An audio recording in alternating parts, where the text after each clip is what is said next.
Linda Ceriello here, co-curator and content maker of What is Metamodern Conversations with Greg Dember.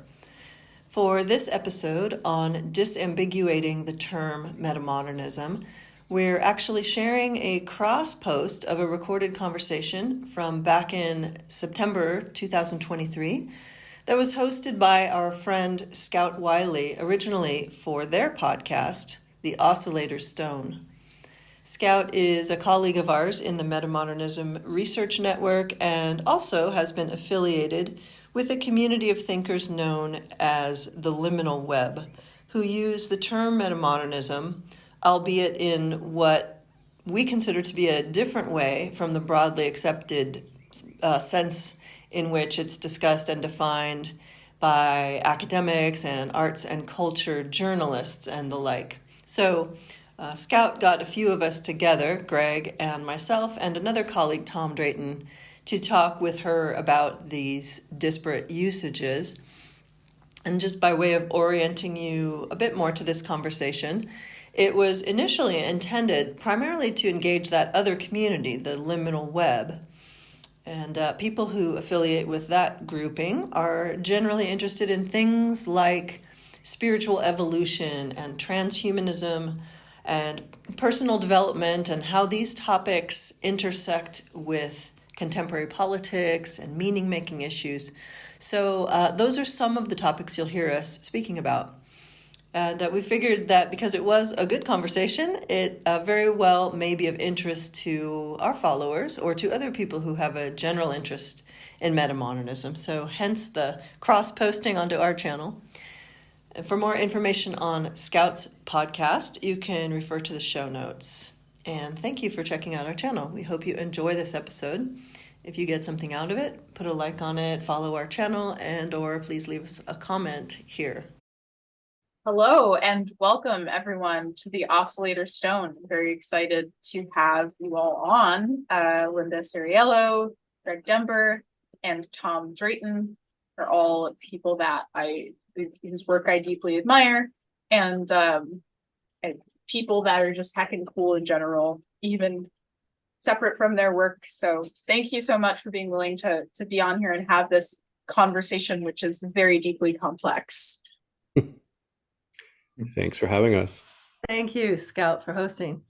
Yeah, great to be here. Thank you. Of course, yes. So let's just dive straight into things. I would love to start with the seemingly obvious question of what metamodernism is, and if you could say a little bit about your relationship to metamodernism, how you came upon it, and what it means to you, that would be great.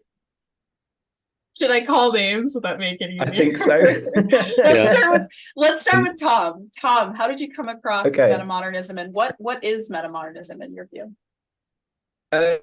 That's a really good question. So I came to metamodernism in a bit of a roundabout way. I'm a theatre maker and I teach theatre at university. And so I was, I suppose actually about a decade ago now, looking at some of the reasons why contemporary theatre, in quotation marks, wasn't kind of hitting me and my peers in the sort of way that we were being taught it would, if that makes sense. So we were still being taught at that point, and I'm talking about sort of undergraduate and postgraduate theatre studies, that these companies that were creating what was labelled postmodern performance was still at the kind of cutting edge of theatre practice. And these were companies that had been sort of set up in the late 80s, early 90s, and been creating similar kind of work. And I was suddenly I was interested in that work, but I was more interested in work that was being created on the kind of fringes of the theatre circuit, which wasn't just kind of working in kind of post-modern or post-dramatic, deconstructive theatre methodologies. It wasn't just about deconstructing the responsibility of a company to provide entertainment to an audience. It was doing things that wasn't a return to like the modern dramatic drama, but still opened up that kind of space for feeling and affect and sincerity, whatever that meant, or kind of authenticity in the idea that we weren't sort of attempting to perform or attempting an authentic performance, whatever that means, because theatre is inherently inauthentic. It's people pretending to do something, but authenticity in terms of maybe the performers' real lives entering the stage space, or them talking to us about our real lives, or something like that. And I was finding these companies that were doing this kind of stuff, and it just didn't fit into what I was being told was postmodern performance, in quotation marks. And so I was trying to find a language for this. I was trying to find, like, what is this happening in theatre? And certain theatre scholars are writing about similar things. And I suddenly sort of stumbled across, and I can't remember how I did, but work by Timotheus Vermeulen, Robert van den Akker, and Greg and Linda, that was talking about this postmodern cultural structure of feeling, metamodernism, that shared a lot of similar aesthetics and modes of making and methods that I was seeing in theatre. And so I realized that there is something that is happening on a wider scale within culture that is both affecting and being affected by contemporary theatre. And so these kind of companies that I was interested in and were creating work didn't really fit within that postmodern performance framework. They were doing something that was slightly different while still working with postmodern and post-dramatic methods. But it felt as though it wasn't really being talked about with the word metamodernism within theatre. So what I've been sort of thinking about over the past few years, and how I engage with metamodernism, is that it is a way of giving voice to, or giving a language to, or a way of speaking about this cultural shift in wider culture that is actually happening within theatre. It's just that a lot of us haven't had words to speak about it, I suppose, as well. So for me, it is a cultural structure of feeling. I think that's the best way of describing it, which is just repeating what a lot of other people would say. But I come from a sort of a theatre-based lens, and also I'm interested in how contemporary politics affect that as well, because theatre is inherently political and politics is inherently theatrical as well. So you can't really escape the intersection between the two. Thank you, Tom. How about you, Linda? Okay, so how did I come upon metamodernism?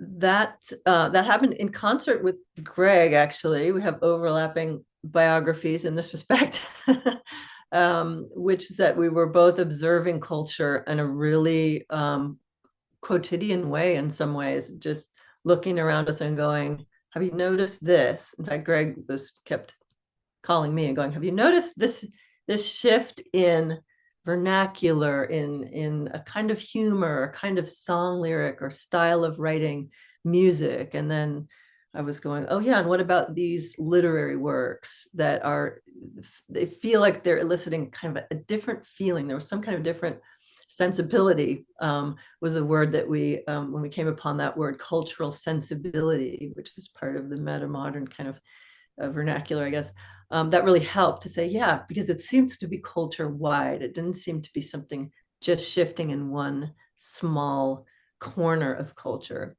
And so that was the beginning, was sort of looking around going, someone else must also have noticed this. We can't be the only people here observing this. And so I was starting to Google postmodern and looking at all the iterations of people that were trotting out different ideas for what the postmodern might consist of. And when we hit on the metamodern, it was sort of like bells went off and like, okay, this sounds like the same kind of thing that we're also noticing. And so then we sort of hitched our wagon in a sense, because it was already in motion. This was about, gosh, I mean, the noticing these things happened sort of mid 2000s, and then around 2009 or 10 or thereabouts, we hit upon Vermeulen and van den Akker and their work. And for me, what it did at that point, I was in graduate school in religious studies, and I was looking for a way to account for a couple different phenomena. One was the spiritual but not religious as a kind of contemporary manifestation of spiritual behavior and belonging and belief and identity. And I knew it was something very different from the New Age, but they kind of get glommed together in ways that hadn't been parsed very well heretofore. So I thought, hey, that's great. I can see if there's anything here that, and in fact, it turned out to be that metamodernism became a really good sort of theoretical lens for me to look at the spiritual but not religious.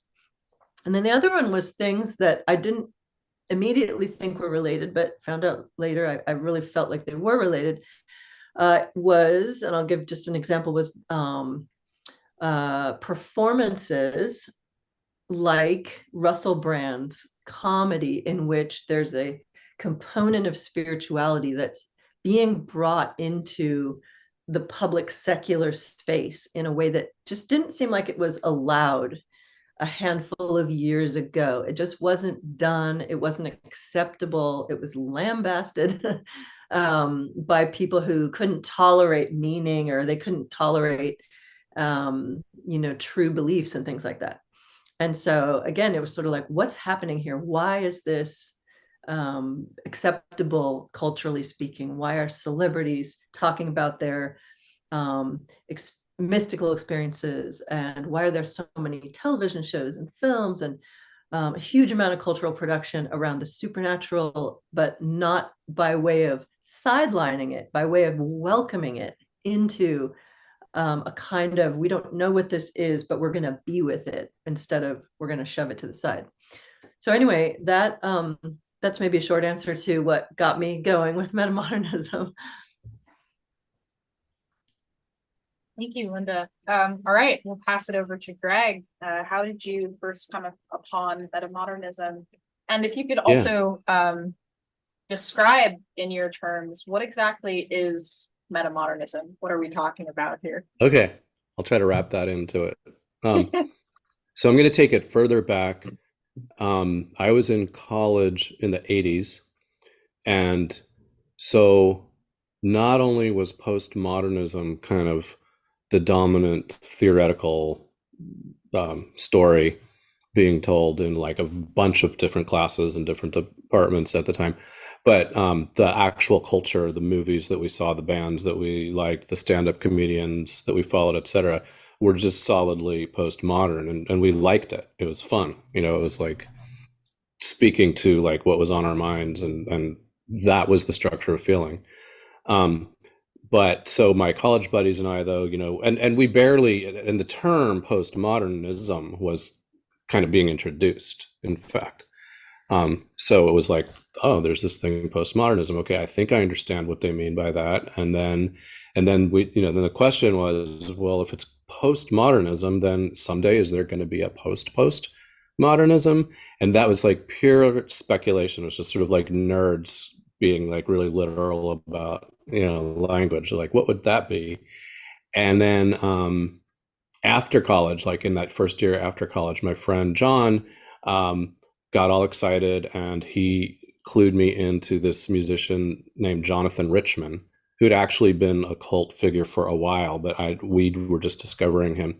And John said, I think this guy might be postmodern, because what he generally does in his songs is he expresses something very earnest and heartfelt, but you can't tell whether he's just being earnest and heartfelt, or whether he's mocking that kind of earnest heartfeltness by taking it to such an extreme that you have to think he's being ridiculous on purpose, but then you can't tell. Then maybe, and you're feeling the earnest feelings yourself, so it just puts you.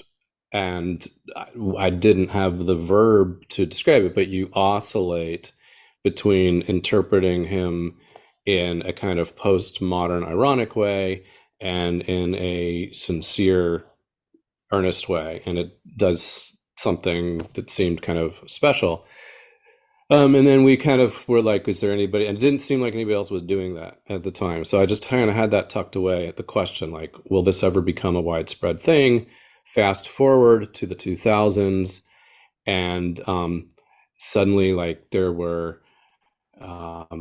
novels like the work of Dave Eggers or Michael Chabon that seemed to have this kind of new way of combining a irony aware kind of wry attitude, but with also this like earnest attitude where we do take the feelings of the characters and of the reader's response very seriously.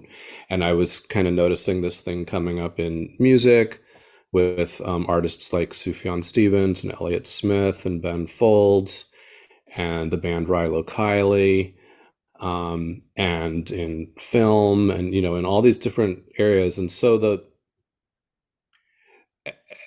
so then when Linda came across Tim and Robin's work and they defined metamodernism, or they didn't define it this way, but they noted that one characteristic of metamodern cultural artifacts is that they tended to oscillate between typically postmodern and modern poles like irony and earnestness, and then but they go beyond irony and earnestness, and any sort of polarity like universalism and fragmentation, or enthusiasm and skepticism.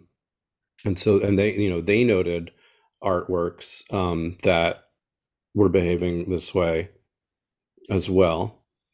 And for myself, I definitely related to this observation about the oscillation between these polarities. But I had the question, well, what's the motivation? Like, why do people care that things are oscillating? Why is that attractive? And what comes up for me is that the motivation for metamodernism, and I kind of got this from the theorist Raoul Eshelman, who's got his own performatism theory, and that's his theory of what comes after postmodernism. And he talks about the way postmodernism denied the subject. It denied that there was a person in the middle of all of this stuff actually feeling things and meaning things and stuff. And his observation was that authors and audiences had gotten weary of the way that postmodernism had banished the subject. And so authors and artists in other areas were starting to create works that kind of like shielded the subject from postmodern relativism and irony using certain techniques. And I felt like that's the motivation for the metamodern oscillation, is to protect the very possibility of interiority, which is often undermined by postmodern work, and in some ways even by modernist ways of thinking. So that's my long, short answer to the question. Yes. Well, thank you. I feel it's could be longer given just the complexity and depth of this topic of what metamodernism is and its ultimate goal as you see it, protecting interiority. So I'll say a little bit about how I came upon metamodernism, just because I feel that it's a good way to kind of segue into some of the topics we're going to be talking about today. I came across metamodernism actually through my interest in integral theory, Ken Wilber's integral theory. There is a sort of subset of those interested in integral theory who apply a lot of integral theories, sort of maps and principles, and have happened to term this metamodernism. Now, this is kind of what we're going to get into today, and how this use of the term metamodernism does have some overlap with how sort of the four of us use it in reference to specific cultural products and a general sensibility, but also has a lot of differences. And at the time, I was not fully aware of those differences. I just was like, I'm really interested in this thing, and I wanted to just kind of absorb anything that I could find that was, you know, labeled metamodernism. And I came across a video and found it generally interesting, but still wanted to learn more. And this video was what they refer to as Nordic metamodernism, sort of the Hansi Freynock and his political strategies. And then the other thing that I stumbled upon after this was Greg Dember's 11 Metamodern Methods and New Ones. And that really spoke to me as an artist, as someone who is like vaguely philosophical, but also extremely emotional. And Greg and I have actually talked about this a little bit, how like we're both 4-wing 5s on the Enneagram, and that could have something to do with our particular passion for the metamodern being something that is there to protect interiority, because according to the Enneagram, that typology is particularly motivated to protect its own interiority and deepen into it and sees it as this very deeply sacred and important thing. And that spoke to me very deeply. And so I pursued, you know, not only Dember's work, but Dember himself to have all of these wonderful conversations about what is this thing and why does it exist. And yeah, even though I initially came upon it through this sort of this intellectual scene online, which some of my listeners might be very familiar with, and which all of us are familiar with to various degrees, which is referred to as the Liminal Web. And on the Liminal Web, the term metamodernism gets used in a number of incredibly diverse and often confusing ways, in ways that, you know, range from being fairly similar to what we are talking about here to incredibly dissimilar. And so kind of what I want to do here today is talk about some of those differences, as well as some of the sort of overlap and a lot of the same questions that are being asked in the Liminal Web. You know, what are you as aficionados of metamodernism? What are some of these important differences, and why are they important? Why is it important to sort of disambiguate this term? I'll start with the sense of it being called on the Liminal Web's sort of world cultural metamodernism. And so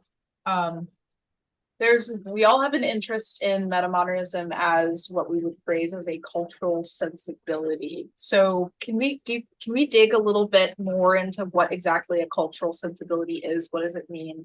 And why do we tend to prefer that sort of terminology? I'll take a go at it. I think that it might be a way of drilling down from the larger concept of what some people call the episteme, which is what the pre-modern or traditional, the modern, the postmodern, and the metamodern, if we go with that term, would fall under as a category. And that has been defined as sort of one definition I really liked from Wikipedia, as it happens, was that an episteme is, or it reveals the epistemological unconscious of an era. What's going on underneath? How do we understand, not just how do we understand culture, but sort of like, what do we use as markers of knowledge? And how do we deal with questions of ontology in specific ways? What counts as legitimate in terms of creating knowledge? That's part of the episteme.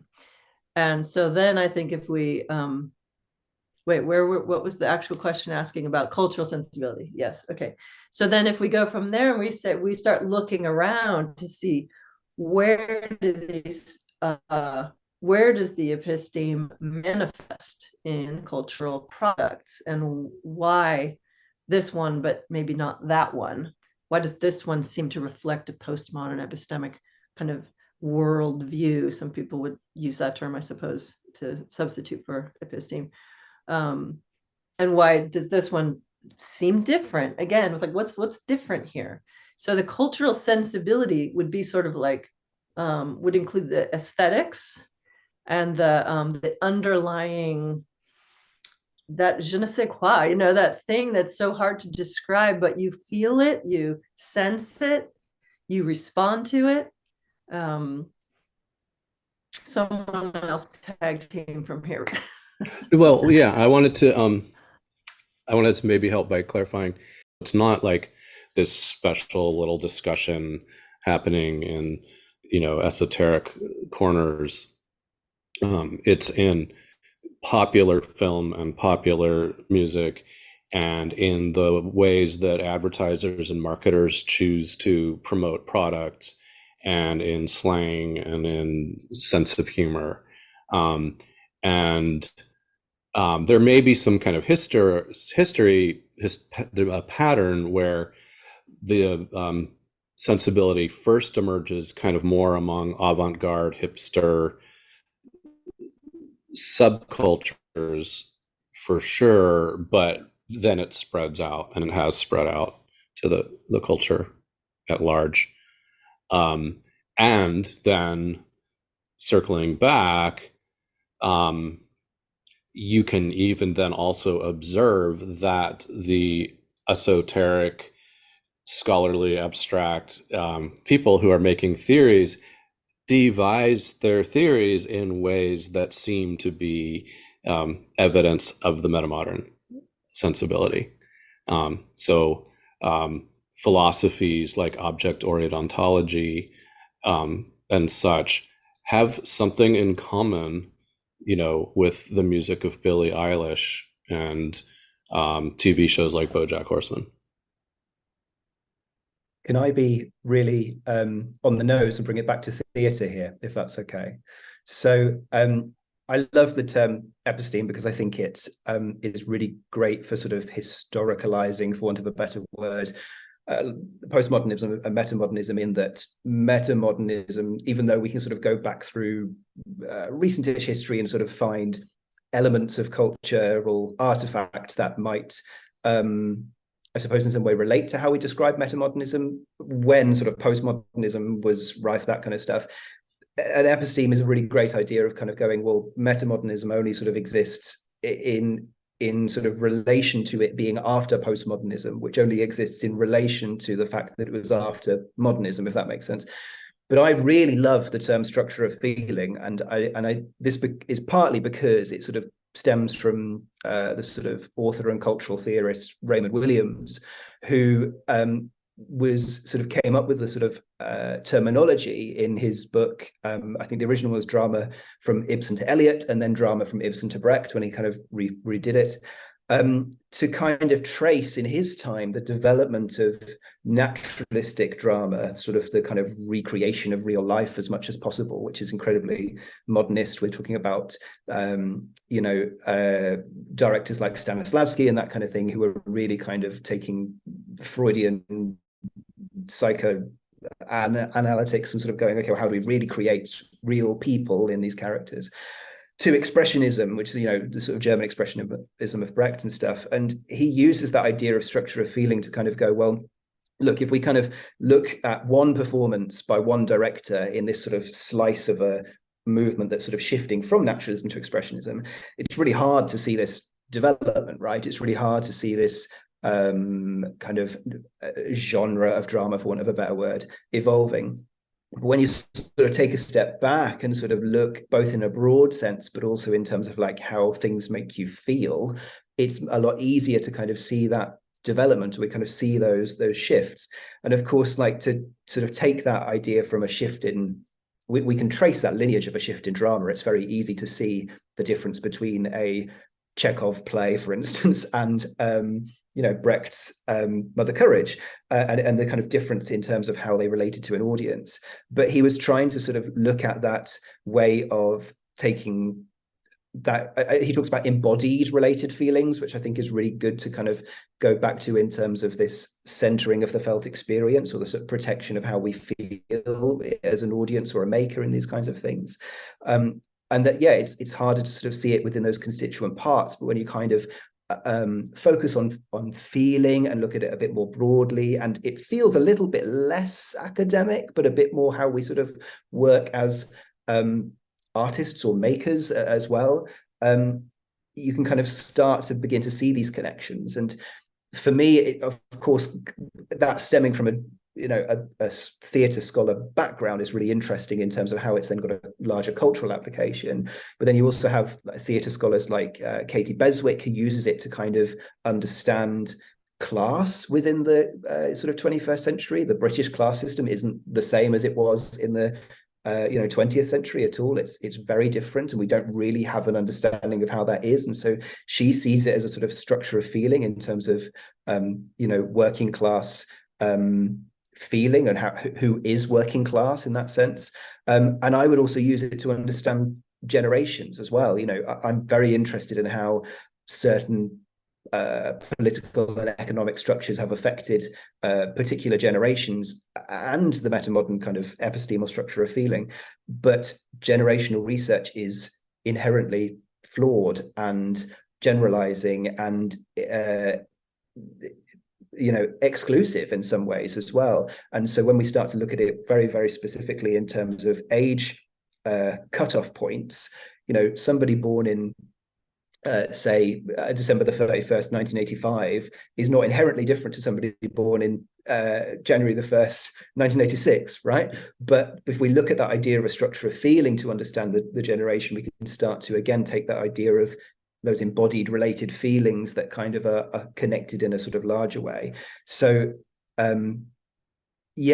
think the idea of the epistemes is great in terms of like historicalizing these kinds of things, but for me that idea of feeling running throughout how we sort of talk about metamodernism is a really great way of thinking about.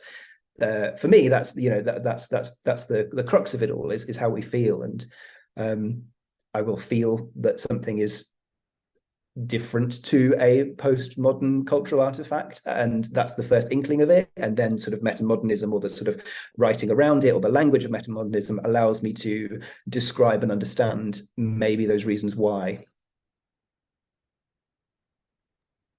Beautiful, Tom. Thank you so much. I was reminded of a term I came across recently as I'm reading Otto Ronk's work on, the importance of the artistic will in psychological development. And he got this term from somewhere else, and I do not, I'm not going to embarrass myself by trying to pronounce German names on here. So I'll just say, the term translated into English is the will to art, which is a sensibility underlying what motivates artists in a particular era to create what they create, and why you can kind of find connections between the art of any particular era is because there is this underlying feeling. I would argue that it's analogous to, or analogous to, or similar to, adjacent to the term structure of feeling. Some people like to use the term zeitgeist. I prefer episteme because this idea of knowing and our relationship to knowing and how it shifts, not just generation by generation, but I would say it's in accordance with changing life conditions. And so our current conditions, the digital, they're calling it the third industrial revolution, or they're calling it the digital revolution. It's sort of our equivalent of the industrial revolution, where the technology just changes everybody's brains, and it just booms, and the world is completely unrecognizable. And we're also experiencing a lot of existential threat previous generations have not. And so those things impact the way we feel, and feeling is a very, it's not a woo concept. I think a lot of people are kind of they assume that the term structure of feeling is too vague and isn't really describing anything, but it is describing something that is inherently difficult, and mostly impossible to describe. So I think it's very important that we hold more space for those kinds of vague and idiosyncratic and embodied parts of these epistemes. And what I like about metamodernism in particular is that it re-includes felt sense as a way of knowing, which I'm seeing a lot in like the emergence and more animistic practice in the Western world, as an example, from the sort of more the spirituality side. So the term cultural metamodernism often gets used to kind of demarcate this lineage of thought that is said to originate with Timotheus Vermaelen and Robin van Denneker and Alison Giddens' sort of anthology of historicity. Historicity shouldn't be a word. It's too hard to say. Historicity, affect, and depth after postmodernism, which is a sort of collection of works from various scholars and writers on, you know, what metamodernism is and what its specific qualities are. And so there are a couple of insufficiencies with this term. I think we kind of all generally agree, but I'd like to get into more sort of what is the problem with labeling this, not only this scope, but this sort of direction of inquiry as cultural metamodernism. On the surface, I think it seems quite accurate, but there might be some problems with it as well. I'll try taking a stab at that. So I want to preface this by saying that, like, as far as I have seen, just about every attempt to come up with a qualifier to distinguish the kind of metamodernism we're talking about from the way metamodernism is sometimes used in this liminal web, or Hansi Freinacht way. Almost every attempt to come up with qualifiers has some problem with it. And the problem with cultural metamodernism, which is one that I often resort to because there isn't really a better way of distinguishing them, but it presupposes that culture is some sort of limited corner of existence, like that it's this kind of smaller domain, whereas culture is everything. I mean, it's everything in human experience. And when I think of culture and when I think of the metamodernism that we're all talking about, it's not limited to the arts and to popular culture. It's very much evident in those things, but it's also present in politics and philosophy and religion and spirituality and things like that. So when you call our thing cultural metamodernism, I feel like it suggests that, like, then there's a different metamodernism for whatever you think isn't culture, which, like, just almost doesn't even make sense.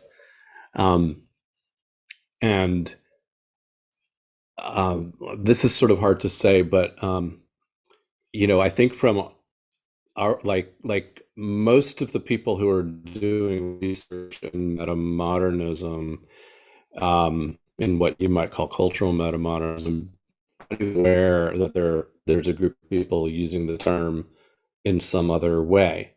So, like, we don't need a special name for our metamodernism. It's just, it is metamodernism.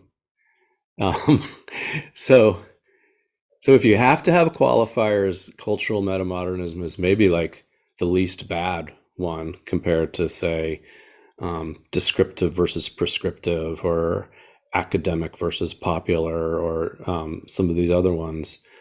But it's just sort of weird to even need a qualifier for it. I don't know, Linda or Tom maybe have some thoughts. Yeah, I think it's really interesting because I'm projecting myself into the future and going to a museum, and I don't think I would then see, I don't know, a cultural whatever there that proclaim that they are part of a cultural metamodern movement.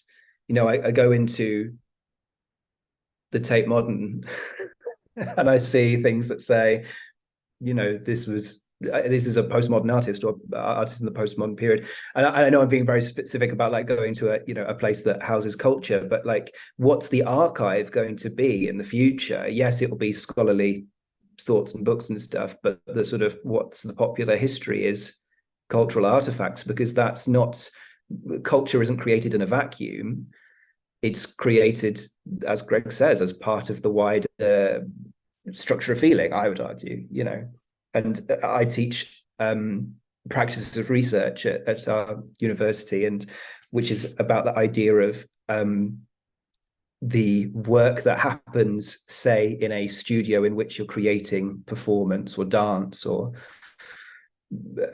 theatre is not it isn't created in a bubble. It's a laboratory. It's about bringing in all of those sort of cultural, political, economic, personal, historical contexts and creating something out of it. So it's really odd, as somebody who exists within the cultural industries, to kind of see culture as anything separate to politics and philosophy as well.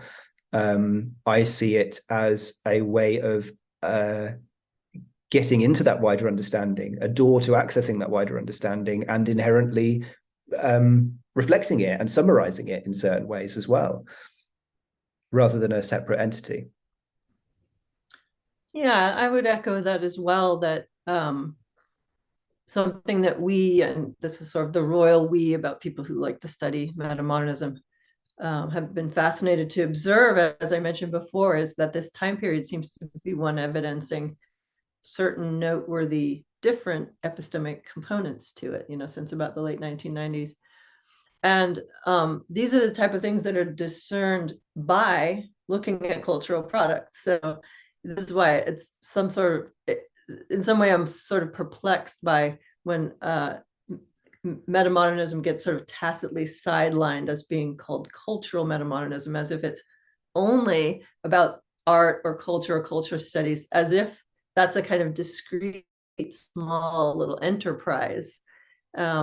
Artists are the ones who reflect the world, both as it exists and as it might exist, back to us. So art and culture are how we understand the world. And to me, there's almost no vaster enterprise. So I don't want to see it sidelined as this is the cultural kind, but I'm with Greg that it's really challenging sometimes to be able to find a way to say the metamodernism that has been studied by a cadre of scholars and thinkers for the last decade and a half or more, in some short form, versus somebody else's project that they have called metamodernism.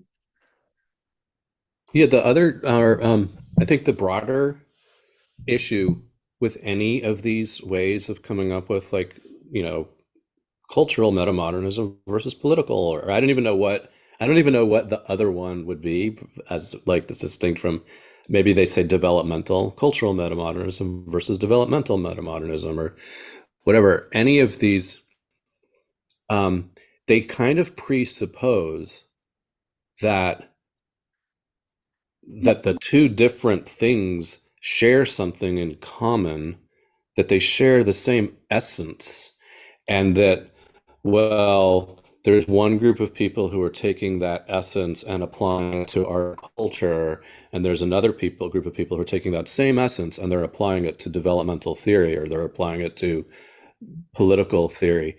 But from my point of view, it's not even the same essence. And so when you're coming up with terminologies for distinguishing these usages of the word metamodernism, unless they actually acknowledge the fact that, like, on a very deep level, it's the usage of terms for kind of different things altogether. It's not just variations on something that they share in common. I could add one more thing too, that it's it seems like if we're in agreement that metamodernism is to do a certain kind of work, that it's the work of reflecting and understanding what's new in culture and what's around us right now, what's this world, what's this episteme comprised of, if that's the work, then I think what Integral is doing is just not the same thing, just tag teaming off of Greg. What Integral is doing is a different project. And I don't think Integral is describing something new as I see it from a religious studies perspective. At the bottom, it's Ken Wilber's thoughts, which stem from and created the field of transpersonal psychology back in the 80s circa. But I would argue that the roots of that, his Integral, go back well before that. I don't think that's a contested thing. And it's kind of cool, actually, that there's a long route that goes back, like a tap route that goes back to Aldous Huxley and Alan Watts and Houston Smith and those people doing their perennialism. But they pull from perennialism their idea of a oneness and a unity kind of consciousness from Italian Renaissance figures from the 14th century or 15th and 16th century. And those people are pulling from Neoplatonism in the first millennium. So there's a really, really, cool root to this oneness, this sense of a ground of being that humans are not just part of, but maybe, at least in its less Christian iterations, that we even are the ground of being. In Christianity, you more think about things in terms of being part of or experiencing the divine as, it's more of a dualism. But anyway, I think those are appealing concepts, and they're great concepts. It's really cool stuff. But I don't see that it has much to do with Metamodernism. Yeah, and I kind of want to just dig into that a little bit more on the sort of religious studies point of view, is that one can certainly say that integral theory tries to create something beyond postmodernism sort of intentionally. And this is why people will say, well, it's the prescriptive, right, thing, as opposed to the descriptive thing. But you're drawing attention to the fact that the actual lineages of these things are quite different. And although they might have a similar attempt in wanting to describe something that comes after a particular period, a lot of different people from different lineages of thought and of practice are trying to do that. And so that doesn't necessarily make them the same in any way, really. And that is not to say, I think this gets interpreted as dismissive, which I think is a miscommunication and misunderstanding, that integral theory and that Hansi Freinacht's work, which draws quite heavily from integral theory and the larger perennial tradition, the integrative school of thought, that they're somehow this thing that we, when we talk about metamodernism and we talk about metamodern cultural products, we don't want to touch it because there's something wrong with it. And we're trying to differentiate from it because we think there's something wrong with it. And that can be, that can be a little frustrating in terms of, there are some great things that project is doing and strives towards, but kind of brings me to the next question that I have here, which is, in trying to observe the cultural sensibility without attaching any sort of aspirational qualities to it, there's an importance to being able to just kind of see what's happening or feel what's happening, as pretty much all of you stated earlier. The emphasis on feeling is really important. Being able to feel it and observe it and track, where the culture is going, not necessarily needing it to be reflective of some sort of development, a positive development in a particular direction. Hopefully that question kind of made sense. I feel like it kind of just stumbled out of my mouth, but let me know if I need to clarify. I'd like to piggyback off that if possible, because I know that I've spoken about this a bit, off air, as it were, off pod. But I was really lucky enough to go on a writing retreat recently to try and get this book that I've been trying to write finished. And as part of that, it was just a bunch of academics writing in a shed for a week, basically. But we were partnered up at one point to share some of our work. And I was lucky enough to be partnered up with a life coach, so someone completely out of my field. And interestingly enough, when we shared our chapters for feedback, they knew a little bit about the sort of integral metamodernism that we're talking about, which of course is quite different in terms of the metamodernism that I'm talking about in terms of theatre and sort of, as you would say, the cultural metamodernism, whatever. And so we got to talking about this, and it was a really interesting conversation about how I understand metamodernism within theatre and how they understand metamodernism within this kind of life coaching practice. And so they asked me to describe it a little bit more, and I was talking about things like an oscillation between irony and sincerity, a sort of idea of this believing as though theatre can have some sort of progressive political change within it, even though we know that it can't, and that kind of, the sort of dis/belief and hope/lessness, or that kind of thing. And they asked me at the end of this conversation, they said, well, in your opinion, is that a good thing? And I was quite shocked by the question, because I don't know if that's a good thing. That's not my it's not my remit to say whether or not what is existing or happening within contemporary theatre practice is good or bad.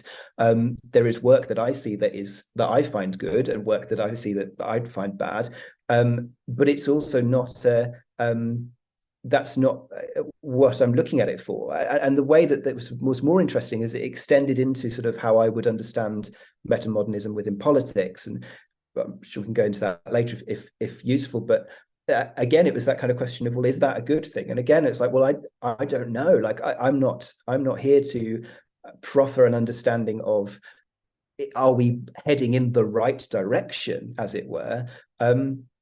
I'm interested in what's happening in culture. And so it was really interesting to kind of have that very different idea of what this term metamodernism is there for, in terms of, I see it, like you say, as this kind of descriptive way of understanding what is happening right now. It's finding those words to speak about it.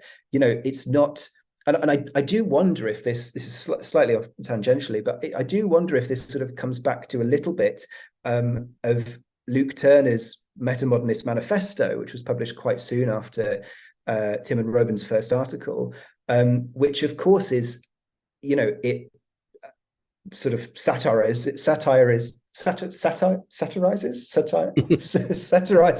the whole idea of a manifesto in the first place, right? Whilst also being a bit kind of like truthful about it, and so says to go forth and oscillate or whatever. But like, in my understanding, what myself or Linda or Greg are doing, it's not in any way proposing a form of culture or metamodernism in terms of this should happen or we should bring this into being. We're playing catch up. Like, these things exist and have existed, and especially as academics, it takes forever to get anything published. So it's about playing catch up and going, well, this has recently happened, and this is how we can describe it and how it connects to these other things. So yeah, sorry, a long way around that kind of idea of going, of that really strange way of sort of being, an interesting way and fruitful way of being questioned in terms of, well, if you're saying that this is what's happening, do you think that's a good direction? Well, I don't know. I just think that's what's happened in recent culture and in recent theatre and politics. Yeah, I can tag on to that and sort of tie the previous question and leftover comment thought I had in my mind to what Tom just said. I think that maybe try to draw a finer point about the belief part and the social project part. For me, in my work on metamodernism, I can look at things like how Wilbur and integral theory from the 80s and onward has affected culture, but I don't equate the meaning claims, the truth claims, as we call them in religious studies, with metamodernism. Regardless of whether I like or align with or would personally promote any of the ideas that may come out of integral. If someone wants to say like it would be good or not if everyone believes in an integral world, if everybody gets with integral, that's a question that one can ask without the term metamodernism being involved at all. Again, so it's like back to the question of how do we call what it is we're exploring and where the name is most efficaciously used, I guess. I had a thought too, which is that if metamodernism is describing what is, and if we've chosen the job of simply describing what is and not chosen the job of suggesting what should be, that doesn't mean that as people we don't have opinions on what we think is good and what we think is bad and what we think should be and what we think shouldn't be. But if metamodernism is actually like a functional, useful way of describing reality, then probably, I would hope, some of the things that metamodernism includes are things that I personally, Greg Dember, like and espouse, and some of the things that metamodern describes are things that I don't think are a good thing. So, like I totally relate to your sort of shock, Tom, at being asked asked for you to say whether it's a good thing or not. But an answer that I might have had was, in my personal opinion, some of it's good and some of it's bad. It's all metamodern. And if you limit your way of understanding metamodernism to only be the things that you think are good, then you're not doing good observing and scholarship, and it's not really useful. And even if you have an agenda of trying to make the world a better place and you have strong opinions on what's good and what's bad, understanding the bad things, the things that you think are bad, in terms of how they fit into the metamodern trend, can make you more effective in grappling with those things. So, for example, if one is to understand the alt-right, the emergence of the alt-right, which I personally am not in favor of, but I recognize that some of the strength in the alt-right and some of the purchase that it has, some of the traction that it gets in society, is because they strongly embody some metamodern qualities. So it's important when you're doing analysis to be free of your value judgments while you're doing the analysis. And then that actually can give the people who want to make certain things happen in the world stronger tools. I've been asked a question about what's going to be the social outcome of metamodernism. I've been asked that question as well. And I sort of feel like, well, it sounds like you're trying to get me to say whether it's going to be good or bad to have metamodern. And I don't feel comfortable answering that question either, because I think it's a mixed bag, definitely. And we've seen that. We've really seen that. And that's an important thing for us to look very carefully at, rather than dismiss the ones that we don't so much like to look at. But if we do come up with a kind of a way that metamodernism forecasts something, and I do that a little bit in my work, because I say, in as much as any epistemic era is going to be comprised of certain things and not others, you're going to have it pull certain directions. So I notice, and again, this is just an observation level, I don't prescribe, but I notice that pluralism is a pull that metamodernism either has evinced or it's just simply reflecting. I'm not sure about that, which is the causality there. Was there a pull toward pluralistic values, and then metamodernism adheres and takes its form, or vice versa? It's really hard to say that. But so that's one way in which people could sort of muddle that a little bit and say, well, it's a plural, metamodernism is about everybody getting along and pluralism. It's not about it, but it's also not quite the right way to stack it, I guess I would say. I feel that makes sense. I want to also just bring back something that I said earlier is to see, this is why these discussions are so tricky, because I think if somebody jumped into the podcast just in this part of it, without the things we had said before, they would probably imagine that there's these people who are, scholars or scholarly types who have these very strong ethics of not putting their finger on the scale, and rather just describing. And they've described something called metamodernism.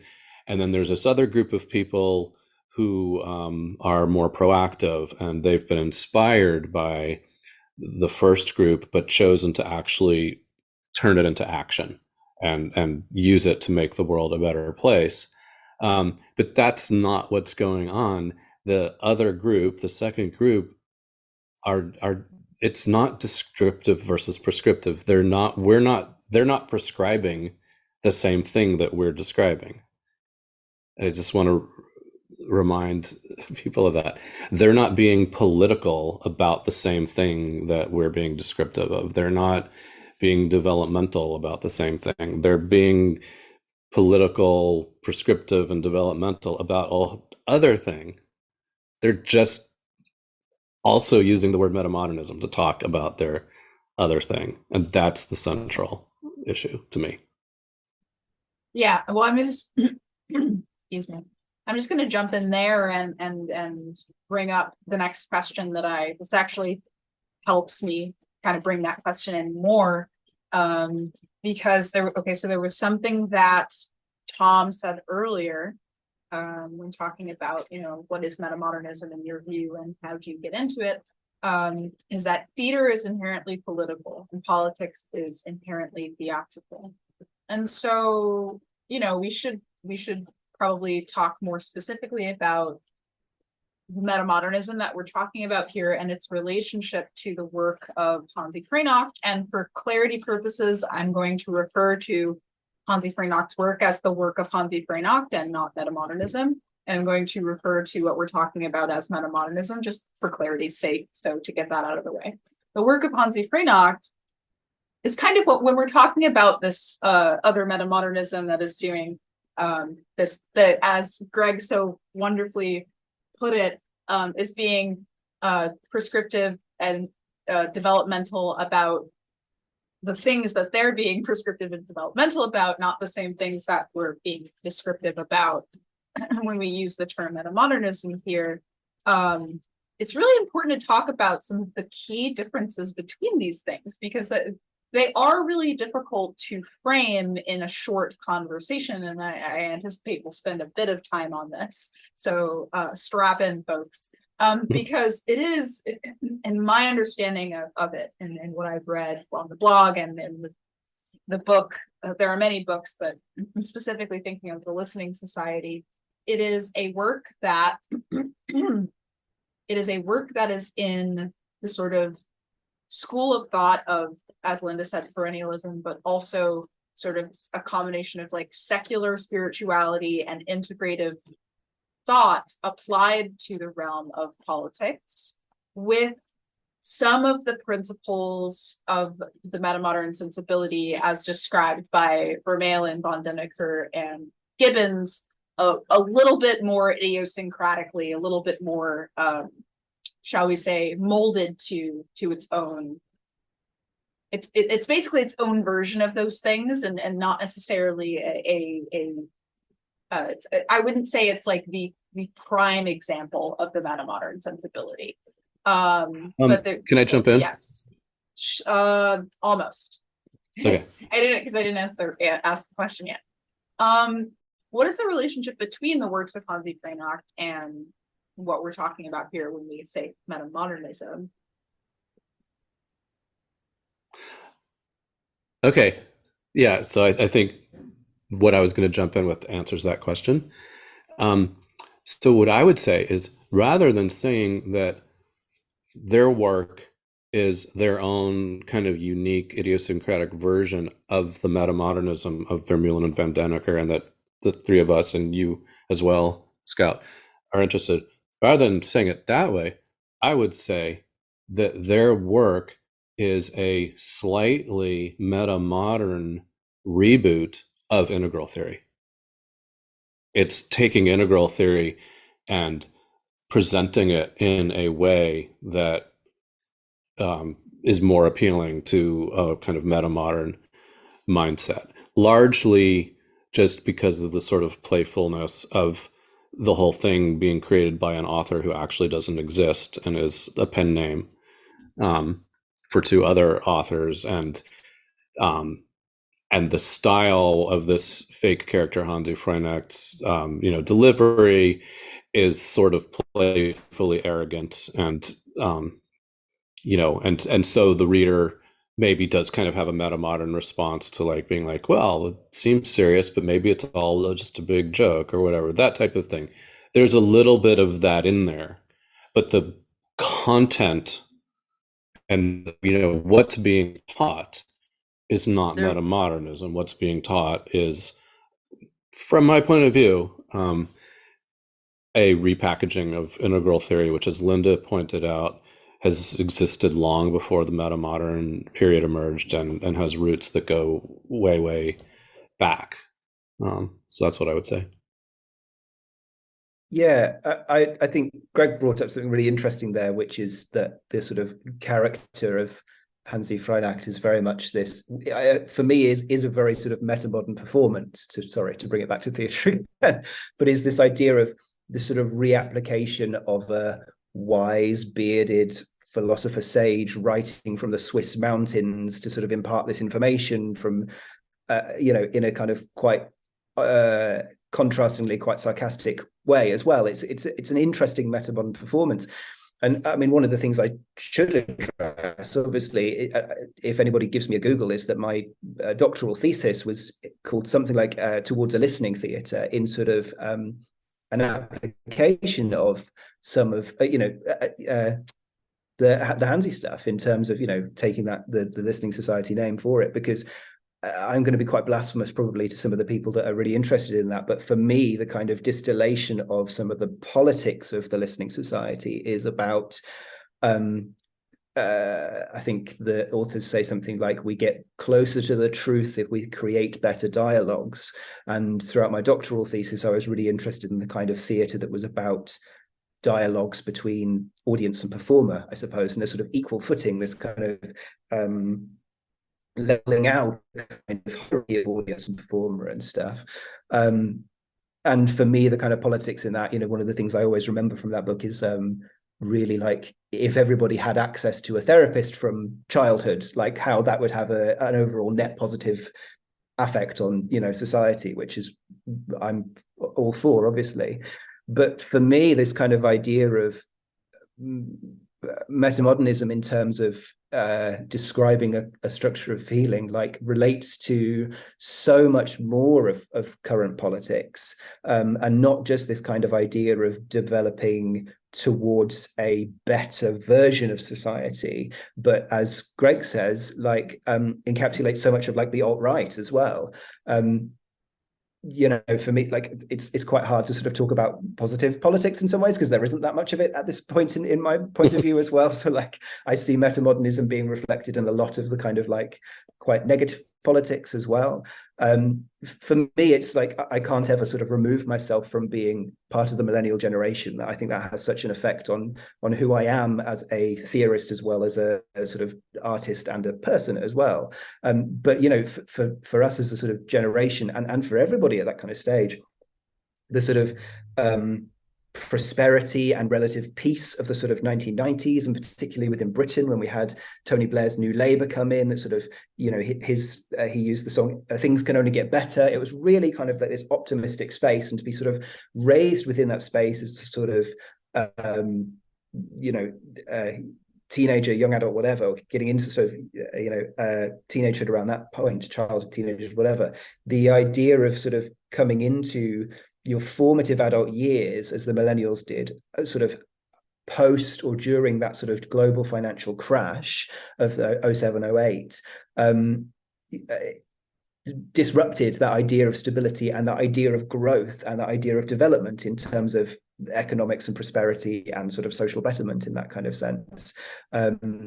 Tony pushed a lot more people into university, and we can kind of look at that idea of, and I'm not saying going to university is inherently a bad thing at all, but that idea of going towards a degree was about choosing a passion at quite a young age and turning that passion into a career, which inherently sounds like a good thing. But when we get to a space where a lot of people have degrees and we come out of that space where there are no graduate jobs or no good economics sort of, post the financial crash, it's all encapsulated in this idea that Mark Fisher talks about of this idea of lost futures, which he brings up, I think, in his book, The Ghosts of My Life, which he talks about depression and hauntology. So it builds out of hauntology, but this idea that we're kind of, particularly within Britain, but I think it's in other areas as well, this idea of sort of being haunted by these futures that maybe could have existed but can't exist anymore. So like the idea for me of the millennial generation being sold this promise of a future that can't exist, although that was how we were raised, which I think feeds into everybody. But, it's this kind of like hope/lessness for lost futures that don't exist. So sorry, to come back round to this in a roundabout way, I feel that that's an inherently metamodern thing, in this kind of both being hopeful and hopeless at the same time, and being kind of stuck in this kind of futureless future that brings all these kind of paradoxical feelings to being, but also links into this idea of betterment that we kind of had throughout the last sort of decade or so, in terms of politically, how do we get better from this? How do we return to an idea of hope? And of course, this brings into this idea of false nostalgia, I suppose I would say, that's inherently used in a lot of politics now. So that's in Brexit was the idea of kind of returning to Britain's land of glory that obviously never really existed because we were a horrible empire. But again, like with Trump, you had Make America Great Again. It's this idea of returning to this false history, this kind of false narrative, as if that narrative were true, which for me is inherently metamodern. But I also think this idea of betterment on an individual scale, if we're talking about this protecting of the felt experience and solidity of that, feeds into that individualistic idea. And I'm sure Linda can correct me on this kind of stuff, but like in terms of spirituality, but also like wellness. And we find that in terms of like the development in terms of therapy, particularly for like the millennial generation, that kind of stuff.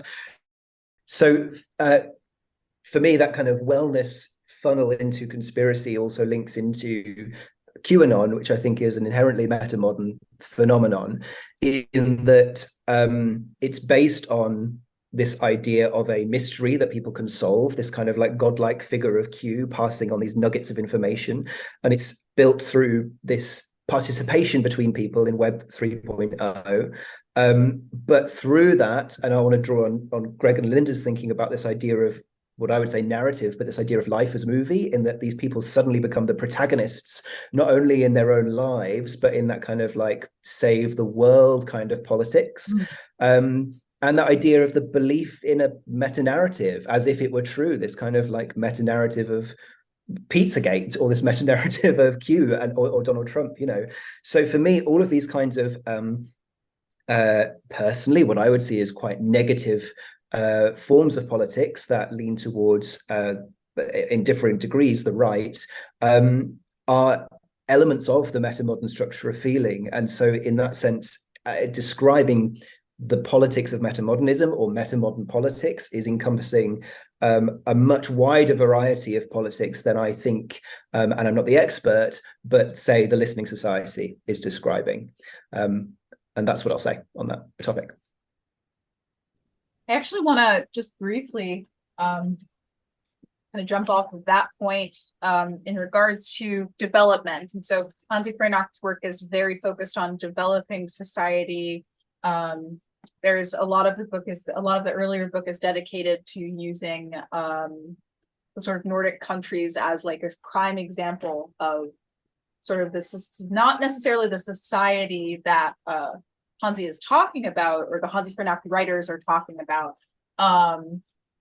but as like a step in a particular direction, which is the right direction and the direction that like humanity needs to go in if we are going to develop. And so we must intentionally develop culture, not just like, it's not just about intentionally developing, it's about developing in a particular way with like a particular political and social strategy in mind.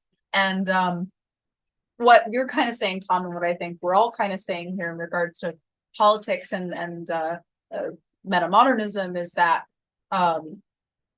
not all manifestations of politics that are metamodern, that we would describe as metamodern, are going to be interested in developing culture, is the one thing. And then the second thing, they're not going to be interested in developing culture. If they are interested in developing culture, it's not all going to be in the same direction. So I think that's a really, really important point to get across, is that even if the work of Hansi Frenak has a metamodern sensibility around it, or is operating from one, the ideas themselves cannot be said to be the metamodern way of, there is no one metamodern way of doing politics. And we have some wonderful examples from you in terms of the alt-right, which, you know, I personally disagree with plenty of, and, you know, the conspirituality phenomenon, I would argue, is not particularly developed in terms of psychological complexity by any means.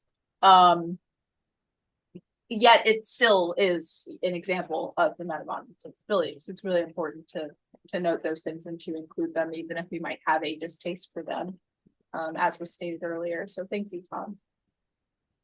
And Sarah. Well, I'll jump in, as I am concerned about the danger of the misapprehension of essentializing metamodernism as this program that supports certain ethical stances or certain ethical programs and not others, as we've talked about already today. So, yeah, I don't know if we want to talk any more about how exactly metamodernism may be said to support the raising of consciousness, but I do have definite concerns about that in terms of developmental metamodernism. I think there's things to be really concerned about there. Yeah, that's actually a good, I think transcendence and developmentalism, they're at least in certain circles, namely like the liminal web for sure, but I would argue in other circles, they kind of tend to glom onto one another for whatever reason, in the sense that like when we are progress oriented, we're always trying to get better and higher and further out into something else. And that's kind of the idea of a lot of modernist spirituality, and even New Age is rife with metaphors of the higher self and the, you know, the universe is this thing that is out there as opposed to like with you, and one needing to sort of get away from certain, it's very, it reminds me a little bit of, the New Age reminds me a lot of puritanical Christianity in many ways, which is kind of like I would argue has emphasizes transcendence in ways that are decidedly unhealthy for the most part, but not to say that transcendence is always going to be like this unhealthy thing. But I'll kind of stop rambling and just pass it over to one of you and see if you have some thoughts on you know, this idea of development and this higher order of consciousness. And some would say that, you know, I have a friend, Brendan Graham Dempsey, who does a lot of work around sort of developmental theory and complexity theory, and argues that these things are related to the metamodern turn in some way. And he uses the example of Bo Burnham's insight as like an indication that the metamodern sensibility accompanies this sort of development in human consciousness on a mass scale, on a larger scale. So I'd be curious to know people's thoughts about that claim. I mean, I watched Brendan's video that I think you're referring to, where he tries to kind of recast metamodernism as advances in complexity theory, or complexity manifest in human culture, or something like that. and he uses the Bo Burnham video, and I guess I would just have to say that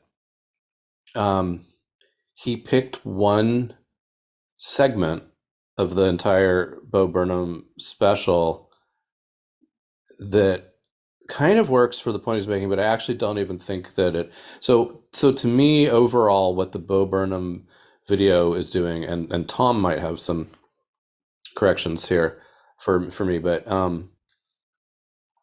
I think that the Bo Burnham video is oscillating in a fairly flat way between expressions of despair and and the fact that it was created during the like depths of the pandemic and the depths of isolation. So it was expressing this despair that everybody felt. So we were united and connected through our isolation, through this universal isolation that we were experiencing. And I think that's the essence of the Bo Burnham special. And I think he expresses it in the structure of the special by oscillating between very much expressing that desperate isolation and then expressing hope for something changing and hope for the possibility of self-expression and things like that. And but he never lets himself go all the way in the direction of the hope. It somehow something hopeful will remind him of the fact that, nope, I'm sitting here working on this project all by myself.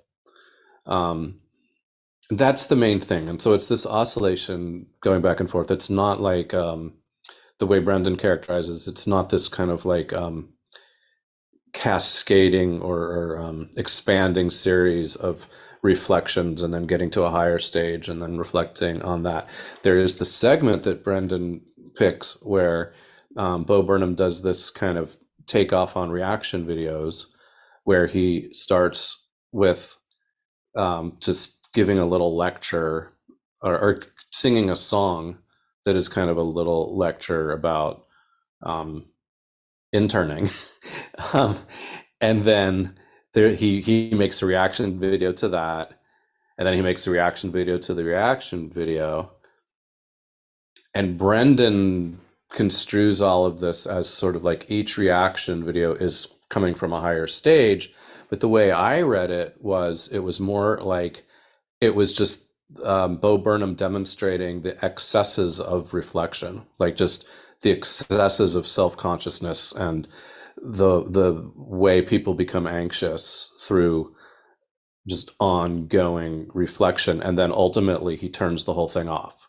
And that's what happens. It's really interesting to revisit the Bo Burnham special as well, because I obviously I've got an article about this, which was helped by Greg and Linda, and it was very much about, I think you hit it on the nail on the head really, Greg, that the whole kind of like piece is oscillating always between hope and hopelessness, and that I kind of almost inescapable inherent inescapability of like the pointlessness of all of this when you've kind of got I think he sort of, to be honest, kind of points towards the sort of inescapability of the global climate crisis through COVID in that sense, really, without even sort of naming COVID.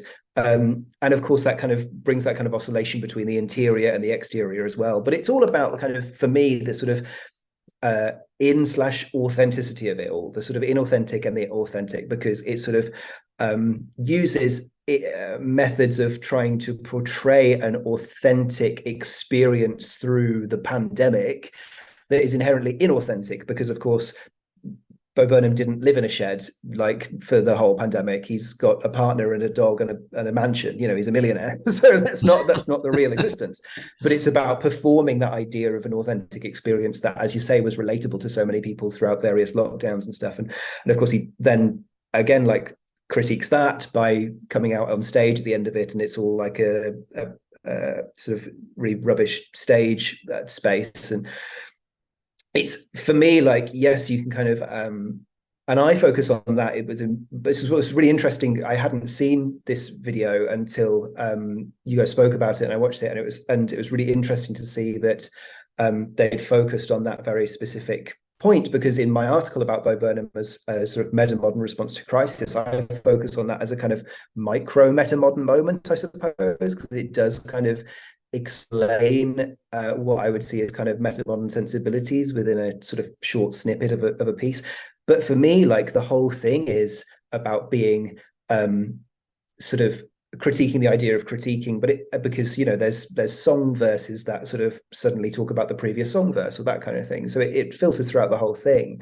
But I think there is, for me, I'm aware of the problematics of talking about like and I might not just be well versed enough in this or ignorant of various ways of discussing about things about this, but it feels sketchy, for want of a better word, for me to sort of talk about developments in terms of consciousness or kind of higher levels of understanding, because that seems inherent. It just seems inherently problematic, and sort of the ways that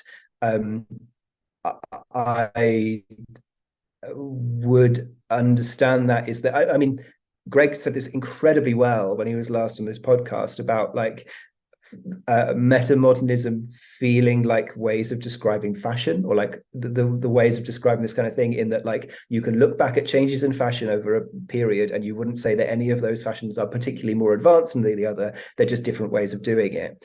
And I feel as though, like, yes, we wouldn't have metamodernism without it existing after or throughout postmodern deconstruction.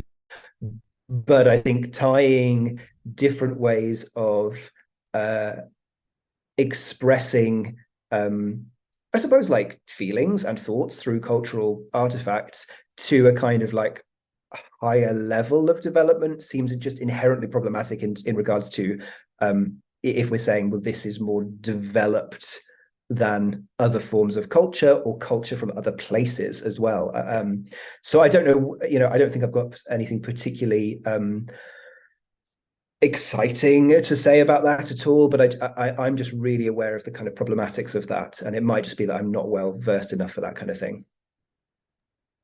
I think actually I just want to jump in really quickly here and say Please. that I think one of the main sort of points of tension between, you know, metamodernism and the work of Hansi Freinacht and the integral liminal sort of scene is that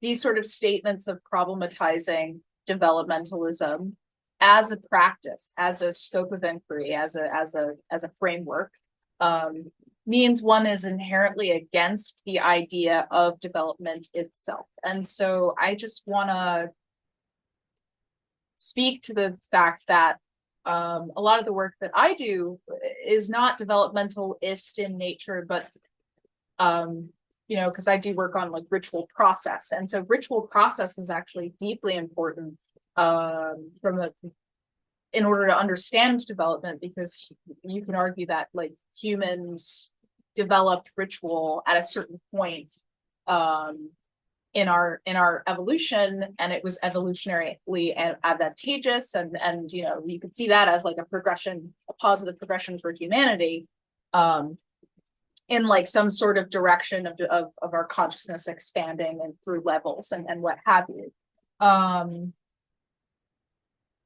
But to say that a particular shift in culture is inherently must be tied to this developmental process in a particular way without sufficient evidence for it, I think that's kind of the issue that I have personally, is not the idea of consciousness development, because there's evidence that the consciousness development is a thing and that complexification is a thing. There's loads and loads and loads of it. It's impossible to deny that as a fact of reality.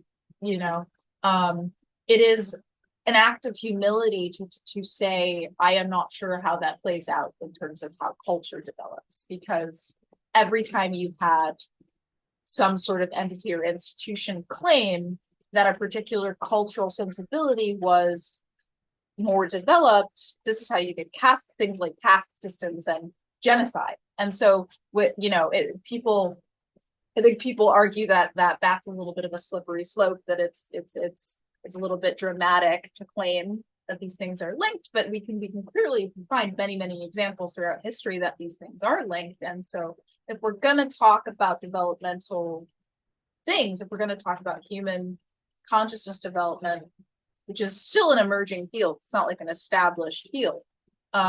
We just have to be careful about how we're doing it and not, making claims about things that we don't have enough evidence for. That's the main thing for me. Yeah, Greg, do you have something? Yeah, I think it's helpful to tease apart any qualms that any of us might have with developmental stage models, objections that we have to developmental stage models on their own terms, versus the question of, is metamodernism about developmental stage models? I personally do share a lot of the qualms that have been mentioned, but that's not my main reason for saying that that's not what metamodernism is. I think somebody could be very enthusiastic about developmental stage theories, but still recognize that the metamodernism that's been described, originally by Vermeulen and Van Denneker and then by many, many, many other scholars, is not about developmental stage theories, whether you're in favor of them or not. But if you do think that developmental stage theories kind of lead to potential fascism or, supremacy kind of thinking, then it becomes a little bit more charged when your field of study is getting linked by some people to those things. But we need to remember that charge and then just the basic sort of dispassionate question of what is metamodernism and what is it not are kind of two different things. Yeah, super important. Thank you. I want to make sure I was clear too, just to clarify. I do not necessarily have, like, what I wanted to illustrate was that the fact that metamodernism, as we're describing it, doesn't have much of anything to do with developmentalism is not because we hate developmentalism per se, Right. and we think it's wrong and bad.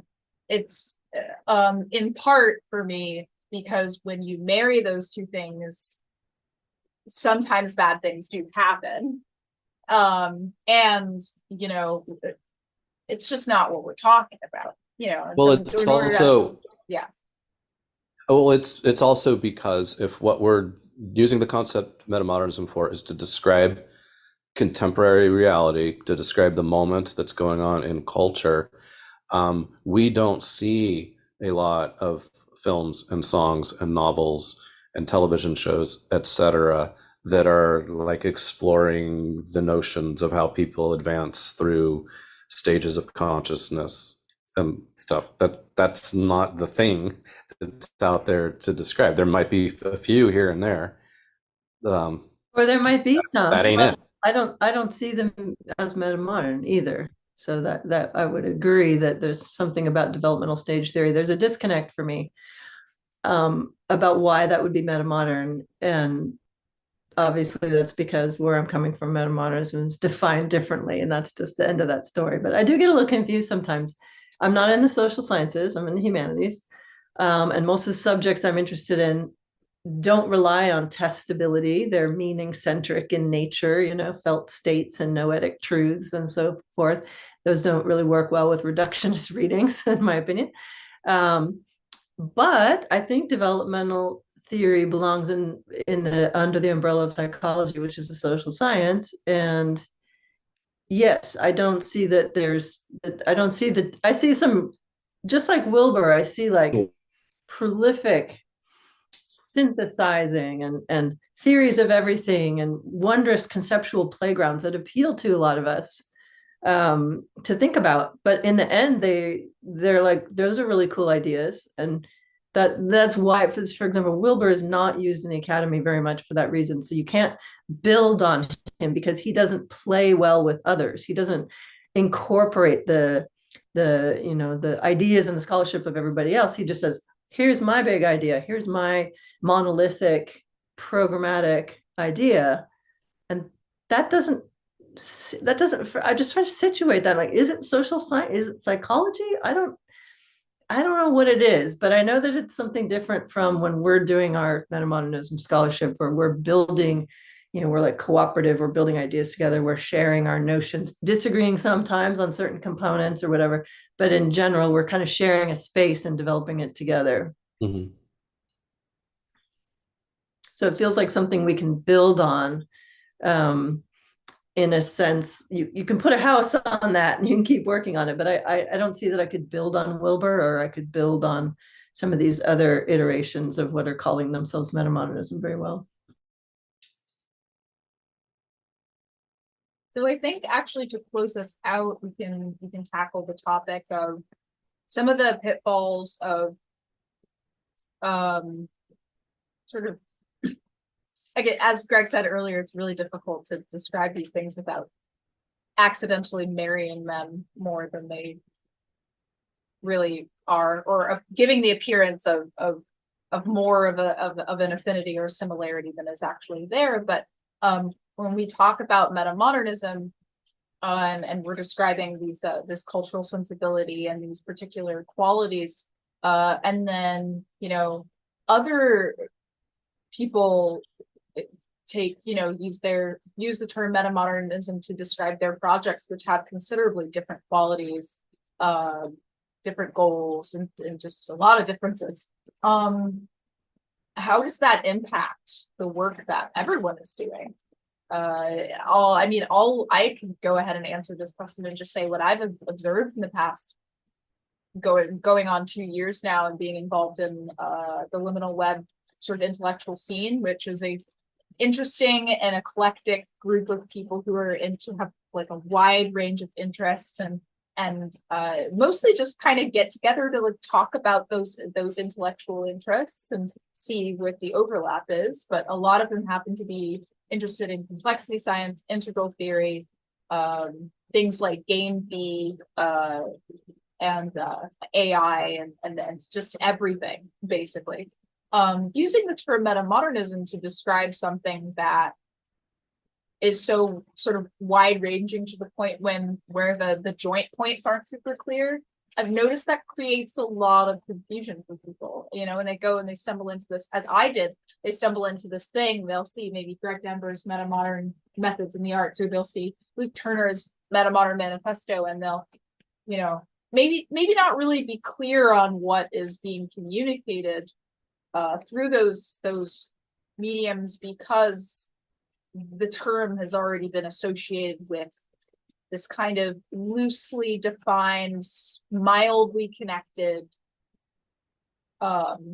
conglomeration of fringe ideas, fringe intellectual ideas that kind of have found a home in the so-called liminal web. So yeah, have you come across any sort of similar confusions in your work?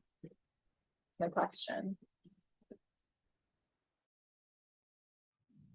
I think that one's for you, Greg. You spend an inordinate amount of your Okay. time disambiguating out there. Well, paradoxically, I mean, yes. So, for example, it concerns me that if somebody like, like there's the case where Daniel Kwan described Everything Everywhere All at Once as metamodern in an interview on Mashable. And it's pretty clear that when he says metamodern, he means metamodern the way we mean it.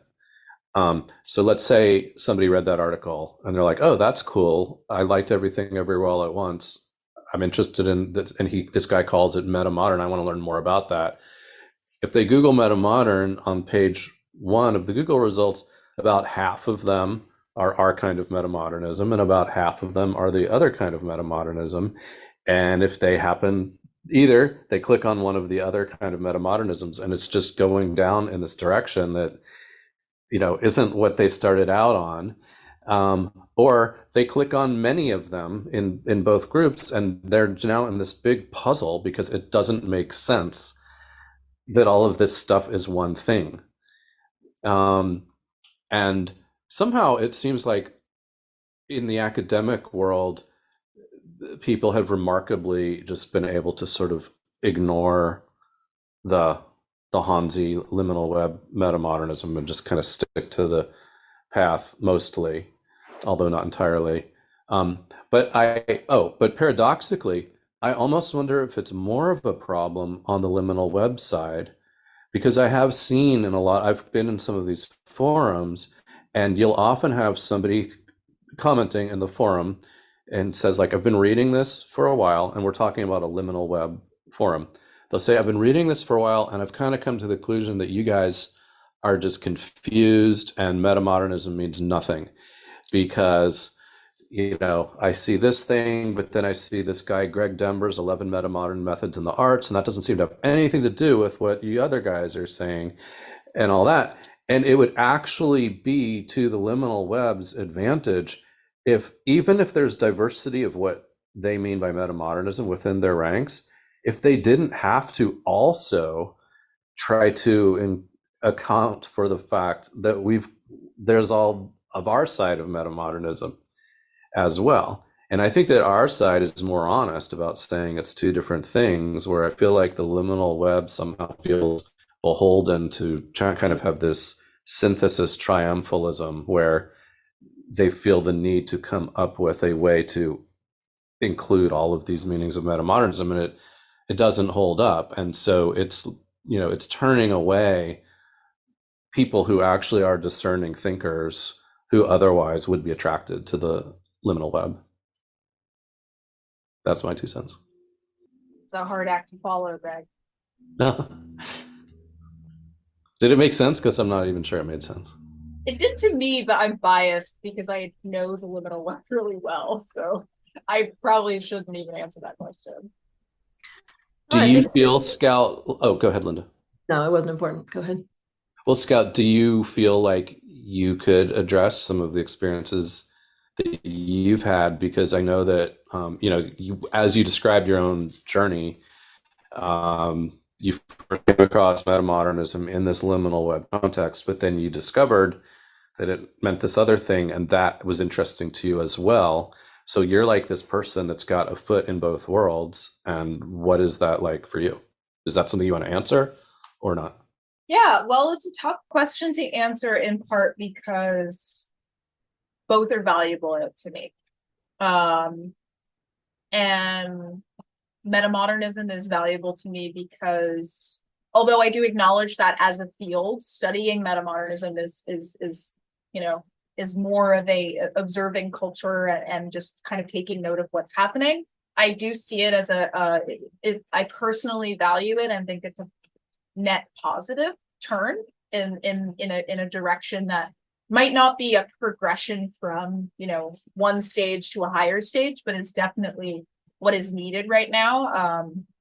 Reincorporating felt experience is I think neglecting felt experience is part of why we have a lot of the issues that we have with like the environment and with these institutions. I think neglecting the sort of the subject has led to some of the problems that we're now addressing. So I happen to see the metamodern turn as something necessary.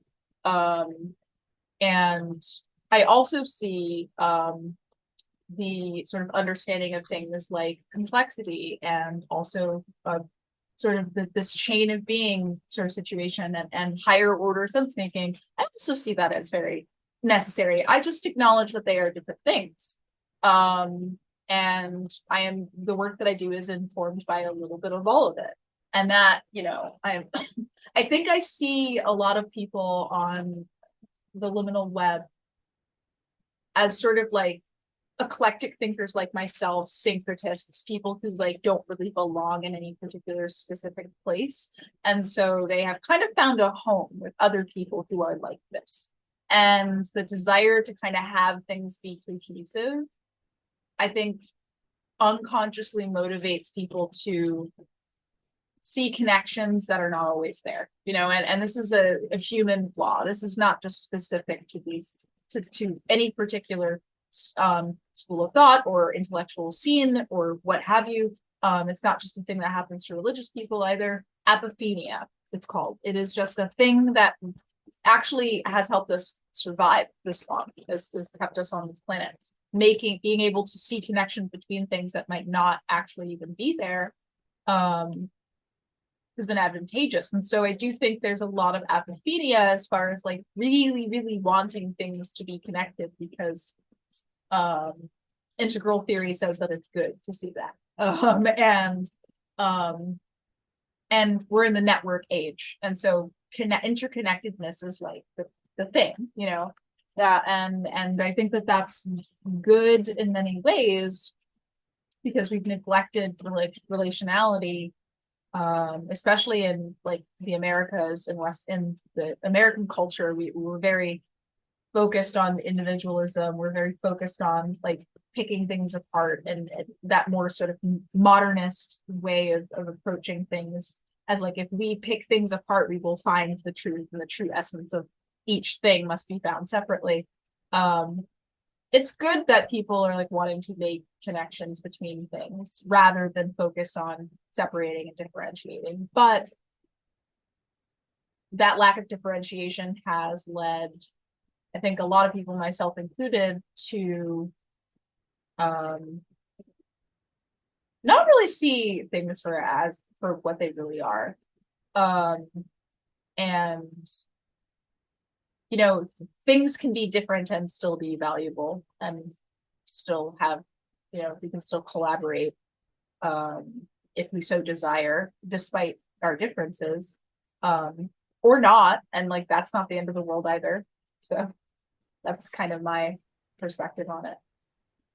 So how do you think it goes over? I mean, it seems really clear to me that integral, in my mind, it doesn't need another name for itself. It's integral. It describes the, you know, move to integrate.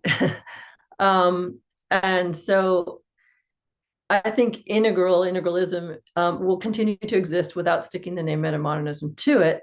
But I do think that current day integral can arguably be seen as a manifestation of the metamodern turn, in the same way for me that the spiritual but not religious can be argued to be as such. It's like an artifact of the metamodern turn. It's not metamodernism itself. Does that go over with people, or do we just end up in a turf war over the term? I'm kind of asking you, like, does that argument work for anybody? So that's kind of how I've conceptualized of it for a while now. Even initially when I was first getting into this stuff and didn't know much about it, I had a sense that the work of Hansi Freinacht's writers, what they were doing, had elements of the metamodern sensibility as it was described, you know, by Dember and Roman and von Denneker. I love referring to Dember as like his, like, Dember the writer when he's like in the room. And I would agree that you could say that Hansi Freinacht's work is sort of like a manifestation of integral that is for the metamodern age. But to conflate it with metamodernism, or to say that it is, you know, the prime example of what metamodernism is, I think actually even is not respecting the work itself, like the work of the Hansi writers, because it's not actually getting into the depths of all of the different. They draw from a lot of people.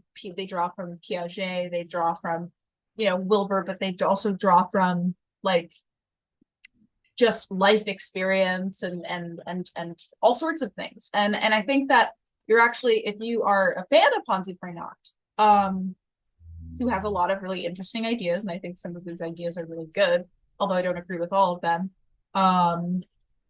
you are actually kind of doing them a disservice by not speaking to the wholeness of what they're actually incorporating, and just kind of conflating it with like, oh, it's this metamodernism thing and that's all it is. It is metamodernism. No, it's a lot of things, you know, and some of the things that it is happen to match a metamodern sensibility, and a lot of it doesn't. And it shouldn't be. I do not think, if we're talking about a cultural sensibility, I do not think that we should be, ironically, talking about shoulds or should nots. I think that we should be talking about is, you know, and as soon as we start talking about whether Freynacht or Vervaeke or anyone else involved in the liminal web should be included as part of metamodernism, I think we're kind of missing the point of what we're trying to actually describe here. I don't know if that answers your question at all, but I think I just kind of went on a rant. No, I think I see what you mean, and I guess my feeling by the end is it sounds like a stalemate. What do y'all think? Does it sound like a stalemate? I mean, I think it's going to be a stalemate for some, and I think there might be others who, I mean, I've met others who kind of identify with the liminal web who have said, "Oh yeah, I get it. I get your point, Greg. It's an unfortunate turn of events that my community has come to use the word metamodernism to name itself, and they get that, and others don't, or disagree, or get it but think it's not worth making a fuss about." That's what I've seen from my vantage point. Is that what you've seen from yours, Scout? Yeah, thank you for bringing me back on track to the actual question. Because I think what I've seen is that people, it took us about 2 hours to kind of unravel this in its entirety, and I think there are still a couple of loose threads. Most people are having quick conversations on Facebook or Discord where, you know, they haven't dedicated their lives to studying metamodernism the way that y'all have here, and myself included. I mean, I'm really interested in it, but it's not like I don't have like 40 pages on Buffy the Vampire Slayer like Linda does. Like, you know, and the people in the liminal web, you know, they're not they're not academics. A lot of them are like self-taught in a lot of the things that they've read about, and it's just like really difficult to explain for a number of reasons. And I think some people get it, but because it's so hard to talk about and because it takes so long to talk about it and because it takes so much effort that like a lot of people haven't been willing to actually put in, or just don't have the time to have the energy to put in, a lot of people don't get it.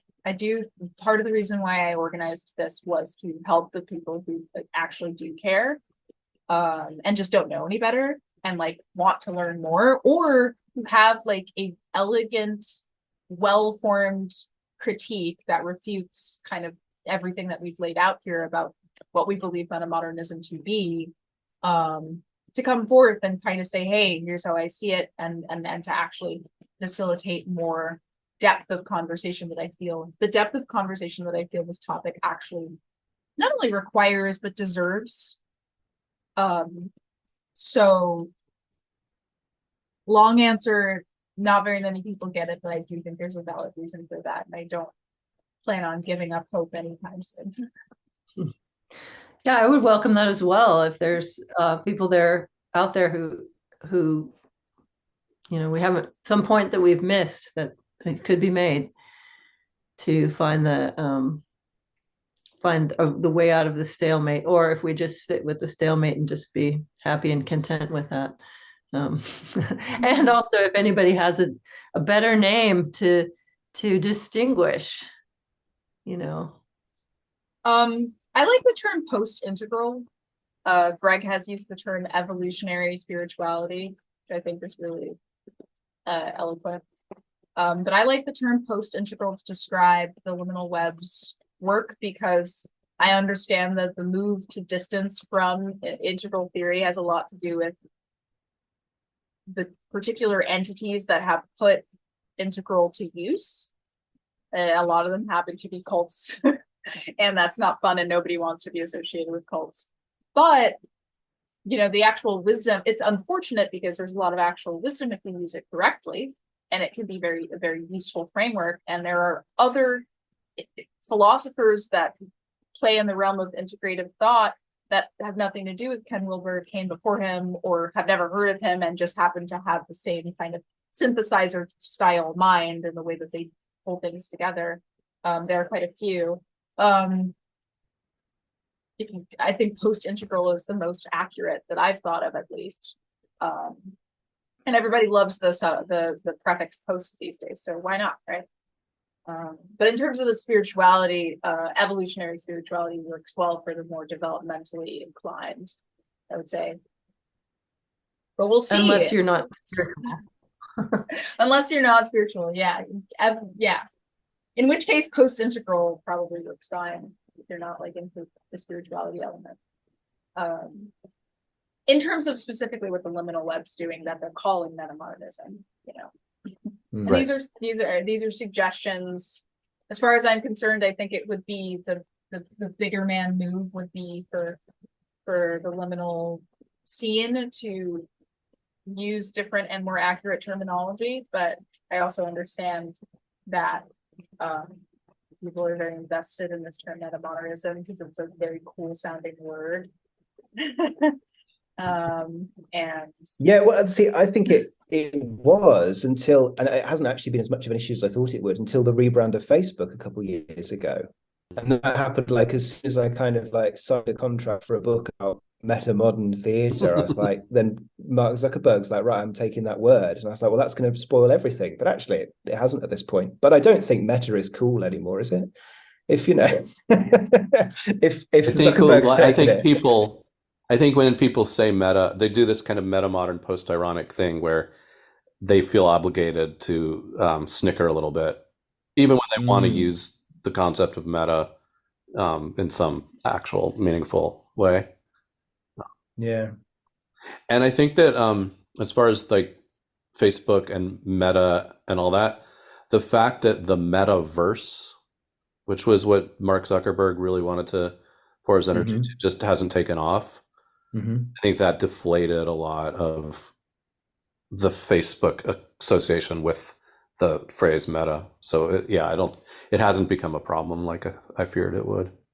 Yeah, that's true. I was just going to say, this is a completely different topic entirely, but raise your hand if you get like a strange, childlike, evil delight from watching billionaires fail. Sure. Yeah. Except for that it impacts my stock portfolio a bit. Except for then, yeah. No, even with that, actually. But I mean, it's funny. It's a little funny, ironic that we're saying that felt experience is one of the cornerstones of metamodernism, and felt experiences are not necessarily pleasant or warm or fuzzy. They don't have to be driven by a hope for, some sort of coalescence of all, world peace and all tensions and are resolved or something like that. So here we sit with a tension that isn't resolved. That's I think we should end it there. I definitely can't top that, but thank you all so much. This was fantastic. It went way longer than I thought it. We're at actually, I think 2 hours now. Thank you. Yeah. I think this is so important and valuable, and I'm really glad that we managed to get through it. And if you need us again, I'm sure we can patch in. But yeah, I do think this is really valuable, and I'm so glad you wanted to do it. Yeah, thank you.